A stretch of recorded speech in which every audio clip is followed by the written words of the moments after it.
854. The Danes stayed on the Loire. They sailed up as far as the stronghold of Blois, which they burned. Their aim was to reach Orleans and wreak the same havoc there, but Bishop Agius of Orleans and Bishop Burchard of Chartres got ready ships and warriors to resist them, so the Danes gave up their plan and headed back to the lower waters of the Loire. Other Danish pirates also laid waste to the part of Frisia next door to Saxony. The Danes fought amongst themselves in a civil war. They battled like madmen in a terribly stubborn conflict lasting 3 days. When King Horic and other kings with him had been slain, almost the entire nobility perished too. Pirates of the Northmen came up to the Loire again and burned the civitas of Angers. 855. Lothar gave the whole of Frisia to his son Lothar, whereupon Roric and Godfried headed back to their native Denmark in the hope of gaining royal power. The Northmen attacked Bordeaux, a civitas in Aquitaine, and moved about all over the countryside at will. The Northmen sailed up the Loire. They left their ships and tried to reach Poitiers on foot, but the Aquitanians came up to meet them and beat them so soundly that hardly more than 300 of them escaped. Roric and Godfried, on whom success had not smiled, remained based at Dorestad and held sway over most of Frisia. 856. On 18th of April, Danish pirates came to Orleans, sacked it and went away again without meeting any opposition. In mid-August, other Danish pirates again sailed up the Seine. They ravaged and plundered the civitates, monasteries and villae on both banks of the river, and even some civitates further away. Then they chose a place on the bank of the Seine called Jaffou, an excellent defensive site for a base camp, and there they quietly passed the winter.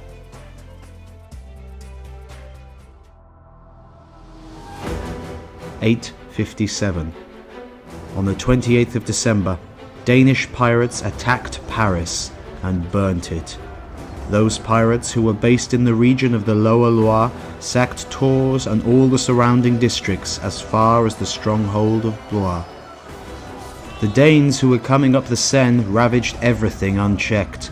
They attacked Paris, where they burned the church of St. Peter and Genevieve and all the other churches except for the Cathedral of St. Stephen, the Church of St. Vincent and Germain, and also the Church of St. Denis.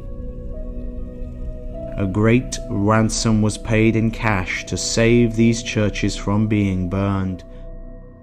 Other Danes stormed the emporium called Dorestad and ravaged the whole island of Betuwe and other neighbouring districts. As the Danes attacked his civitas, Frotbold, Bishop of Chartres, fled on foot and tried to swim across the river Ure, but he was overwhelmed by the waters and drowned.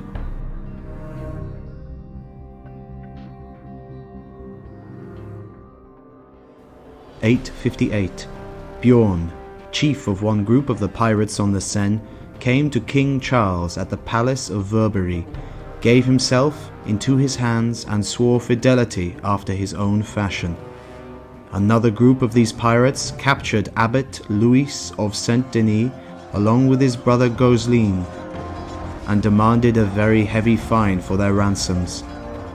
In order to pay this, many church treasuries in Charles' realm were drained dry at the king's command.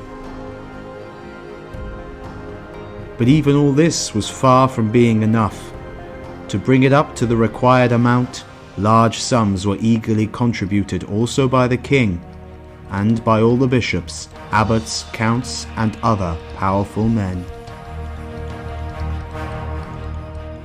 The Danes attacked Saxony, but they were repulsed. In July, King Charles came to the island of Oisey in the Seine, just south of Rouen, to besiege the Danes ensconced there. There the young Charles, his son, arrived from Aquitaine, and along with him came Pippin, now a layman. In August, too, King Lothar hastened to that same island of Oiset to bring help to his uncle. They stayed there till the 23rd of September without making any progress in the siege. Then they went home. 859. The Danes ravaged the places beyond the Scheldt. Some of the common people living between the Seine and the Loire formed a sworn association amongst themselves and fought bravely against the Danes on the Seine. But because their association had been made without due consideration, they were easily slain by our more powerful people. Danish pirates made a long sea voyage, sailed through the straits between Spain and Africa, and then up the Rhone.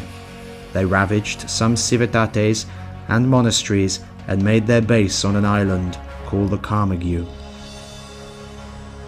Danes launched new attacks and laid waste by firing and plundering the monastery of St. Valery, the civitas of Amiens, and other places round about. Others of them also attacked with the same fury the island on the Rhine called Béthue. Those who were still on the Seine made a night attack on the civitas of Noyon. They took captive Bishop Imo along with other nobles, both clerics and laymen, and after laying waste, the civitas carried the prisoners off with them and slew them on their march. 2 months earlier they had also killed Ermenfried, Bishop of Beauvais, at a certain villa, and the previous year they had slain Baltfrid, Bishop of Bayeux. For fear of these same Danes, the bones of the blessed martyrs Denis, Rusticus, and Eleutherius were removed to Nogent, one of the villae belonging to Saint-Denis in the Morvois district. There, on the 21st of September, the bones were reverently placed in reliquaries.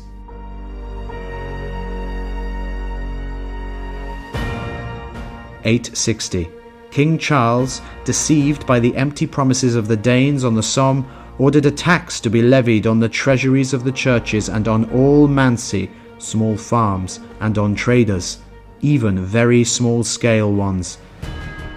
Even their houses and all their equipment were assessed so that the tribute could be levied on them. For the Danes had promised that if 3,000 pounds of silver, weighed out under careful inspection, were handed over to them, they would turn and attack those Danes who were busy on the Seine and would either drive them away or kill them. The Danes on the Somme, since the above-mentioned tribute was not paid to them, received hostages, and then sailed over to attack the Anglo-Saxons, by whom, however, they were defeated and driven off. They then made for other parts. The Danes, who were still on the Rhone, got as far as the city of Valence, ravaging as they went. There they destroyed everything around, and then returned to the island on which they had made their base.